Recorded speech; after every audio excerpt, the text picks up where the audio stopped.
Listen, the planet may change, but alas, it seems that colonization still remains the same.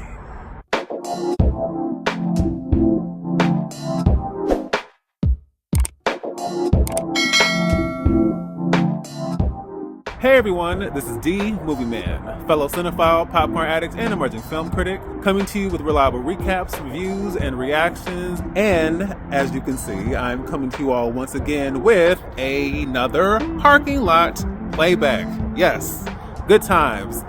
It's still a little chilly, technically, but hey, we can make do. I just kind of been ready to get back outside again. And if you haven't guessed already, I am sharing my out of the theater thoughts on Mickey 17. Written and directed by Bong-Joon Ho, and starring Robert Pattinson, Naomi Ackie, Yeun, Toni, Collette, and Mark Ruffalo.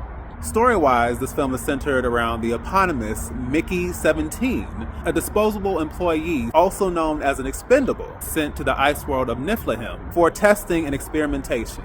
However, his life as an Expendable takes a very shocking and unexpected turn when he finds himself faced with yet another Mickey.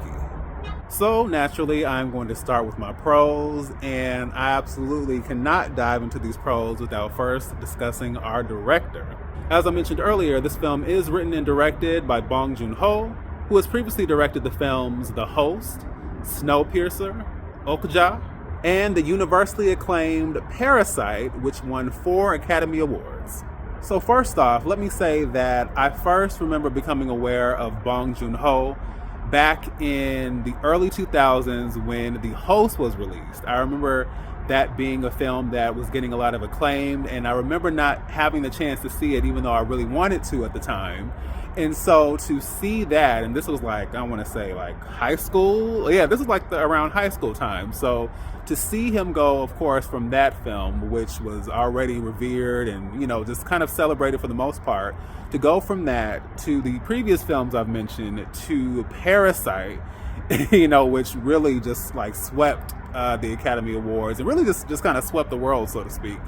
But yes, I have to say that Bong-Joon Ho is a masterful director, and I will never forget the experience I had walking into Parasite. I didn't know what I was in for. I didn't know what was going on. I was like, Parasite? Okay, let's just see. And it was before I'd heard anything about it. I just walked in during the week on probably like a matinee or something like that. And I was like, okay, let's see what we're going to get. And man, I was absolutely blown away. I was just not prepared for the absolute chaos and shocking thrill ride that film ended up being, among other things. But yes, with that being said, I was very intrigued to see what he was going to bring to this film.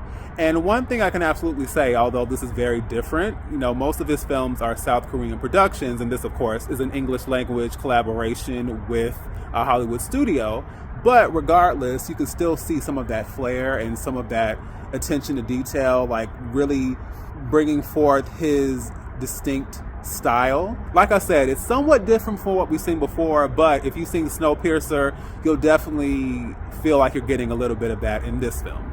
And given that I am a huge science fiction fan, and not just in movies, but also in books, I really thought this was another reminder of why I enjoyed that genre so much.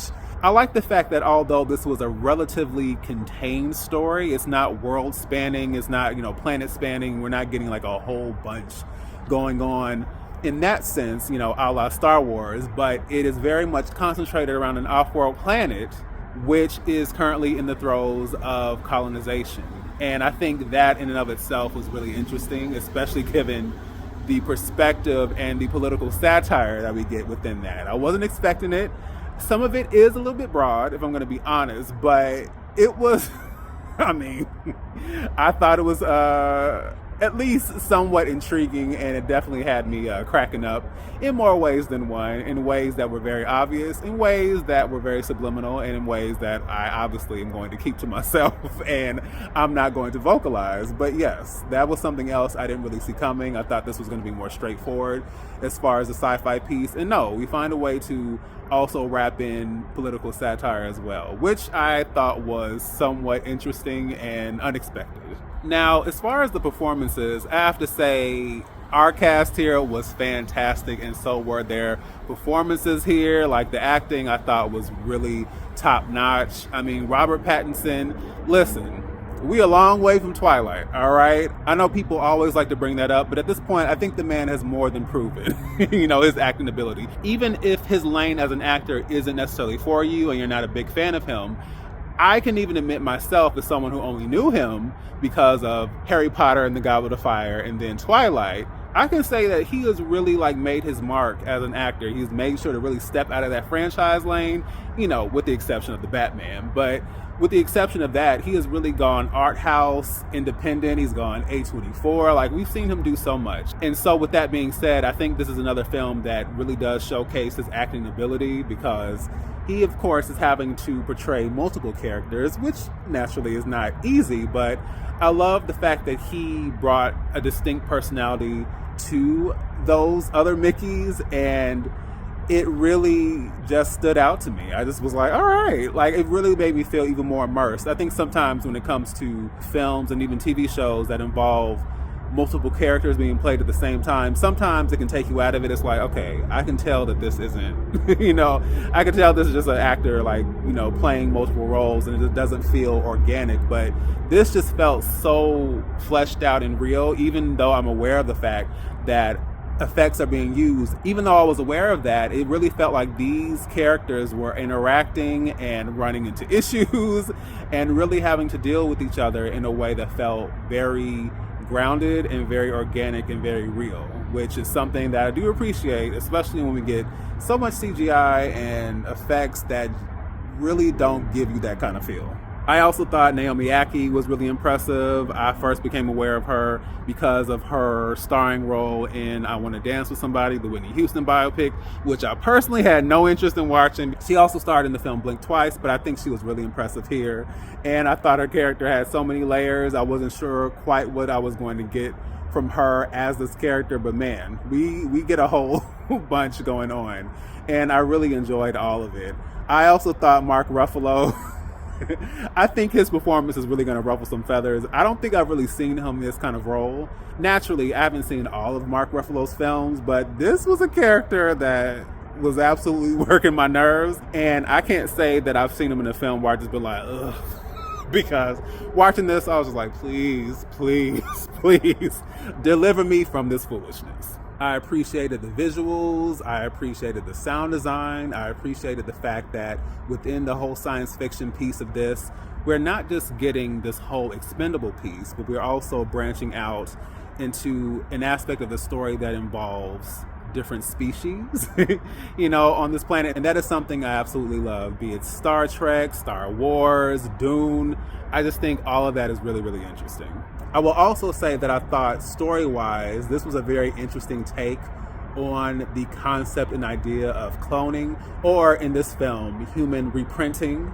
We've seen that element pop up in films like Multiplicity, Oblivion, Us, They Clone Tyrone, The Island, Gemini Man, Infinity Pool, and I also got a little bit of Edge of Tomorrow here as well. Obviously, that film isn't necessarily cloning, but the idea of having to, redo and be involved in a situation again and again and again, that very much is an element I also saw here as well.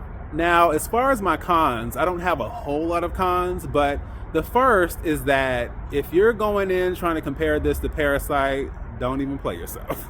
Naturally, I wouldn't go in thinking that, but it's just like, this is no way near that kind of film. And I do think that whereas Bong-Joon Ho's vision for his films are a bit more distinct, this one feels a little bit more leaning into Hollywood. It's not a complete, product of Hollywood. It doesn't feel generic. It doesn't feel typical or run-of-the-mill. It still is a film that has a very distinct style, visually and narratively.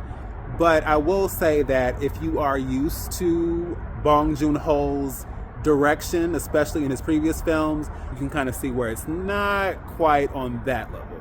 I also think that the story and the runtime in this film is somewhat bloated. Now, let me say, because like I said, we started off getting all the 97-minute films.